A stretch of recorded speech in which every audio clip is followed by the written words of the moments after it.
Phil's is going to be the first and last.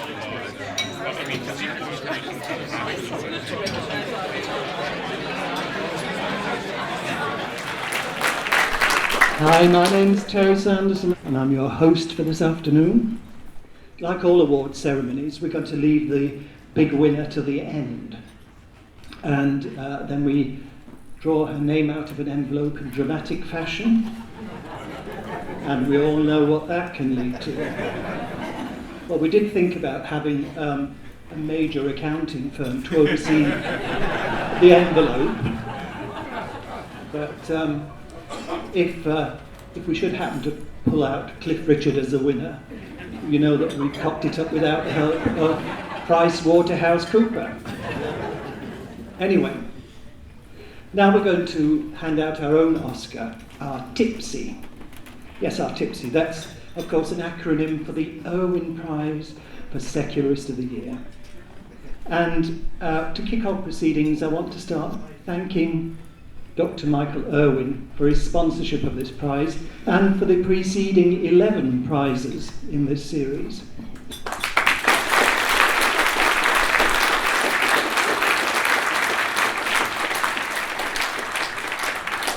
Michael's own campaign in the area of assisted dying needs to be acknowledged as well and to be congratulated on, because he's been a very brave and compassionate campaigner in this area. And he reminds me in many ways of the NSS's own founder, Charles Bradlaugh, in the sense that he was prepared to take big personal risks for a cause he believed in. And he would challenge the authorities, take me to court, he would say, but they never did, because they knew that if they gave him a platform that he wanted, he would make a bit more progress in the campaign. But his sympathy and his concern for the people in a truly dreadful situation at the end of their lives has brought him much abuse from the dark side of the media. But we know different. Michael is a brave painter, determined to give us all the right to die with dignity, and if necessary with assistance when the time is right for us. So I think we should give another round of applause for that.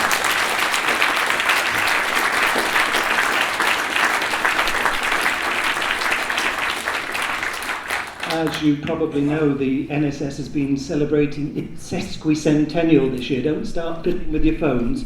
The sesquicentennial is your 150th anniversary. And we've been celebrating in some style. We commissioned Charles Bradlaugh, which is now standing proudly in the House of Parliament, in the lower waiting room, if you want to go and have a look at the public area. And that was created by Susie Zammit, a very talented artist. A long overdue recognition of Bradlaugh's contribution to Parliament, and something the Parliamentary Arts Committee admitted when they agreed to the installation. But it's very welcome, and it is appropriate that the bust was paid for by donations from members of the NSS. I want to thank Keith Porteous-Wood down here for the original idea to do this, and for his determination to see the project through to its end, despite hiccups along the way.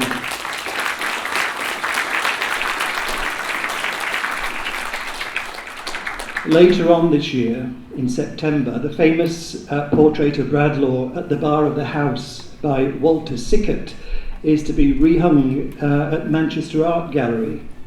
We'll quickly pass over the fact that Patricia Cornwell has just published a book naming Sickert as Jack the Ripper. Nothing to do with us. The picture's been in storage for many years, but we've managed to persuade the gallery to restore it and bring it back into public view, and we'll be holding a reception and a mini conference at the gallery on the day it's unveiled, and you're all invited. And a lot of this is due to the work of Bob Forder down here, who's been liaising with the gallery on this, and he actually thought of the idea of getting this picture out of obscurity again.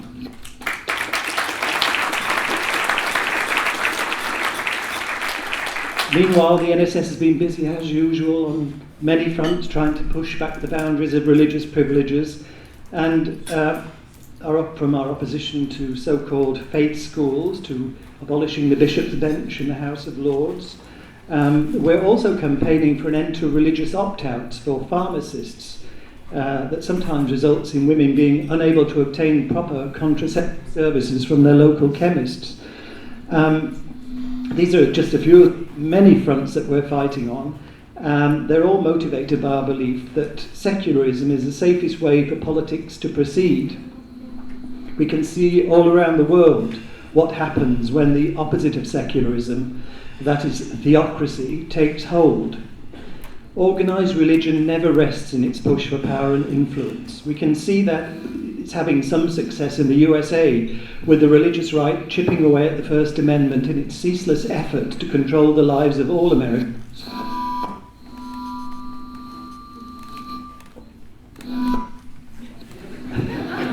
It's my magnetic personality.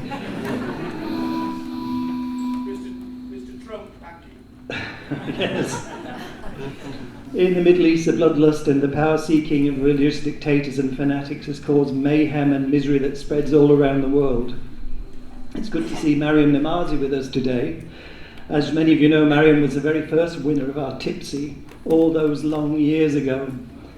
Since then, she's gone on to become one of the most sought-after speakers on the topic of free speech on campus and on the right of so-called apostates in Islam.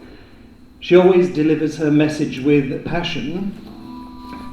That's if she doesn't get the microphone snatched out of her hand by some hothead who can't tolerate anybody's opinions but his own. Another previous winner here is Peter Tatchell.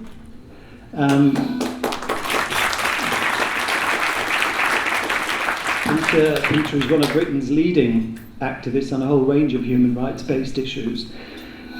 Peter, too, has often put his principles ahead of his own personal safety and carries the scars from the many confrontations with the bad guys. 2 years ago, we awarded the Secularist of the Year prize to a brave Turkish opposition MP called Shafak Parvi. We admired her for continuing to resist the Islamization of her country and the dismantling of its secular constitution.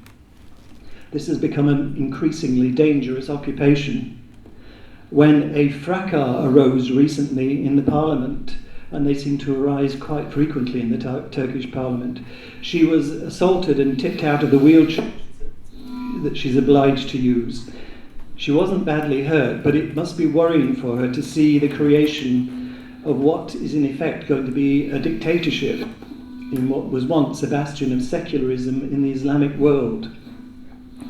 Shafaka sent her good wishes for this afternoon, but says she's heavily involved in the referendum that's coming up in Turkey, in which President Erdogan is trying to dismantle democracy and become a de facto dictator. This week he's been threatening Europe with a holy war, which is of course part of his rather brutal electioneering campaign. He's a dangerous man, and we worry that Shafak is one of his few opponents who are not already in jail. We wish her well as she battles against extraordinary odds. Secularism, in my opinion, has never been so important, but it must be embraced voluntarily.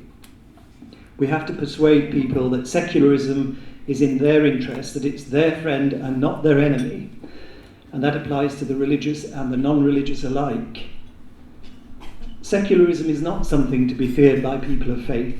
Indeed, one of the most poignant newspaper headlines I saw recently was in a Pakistani newspaper, and it read, "Christians call for secularism." For religious minorities everywhere, secularism is the safest and fairest way to order a society.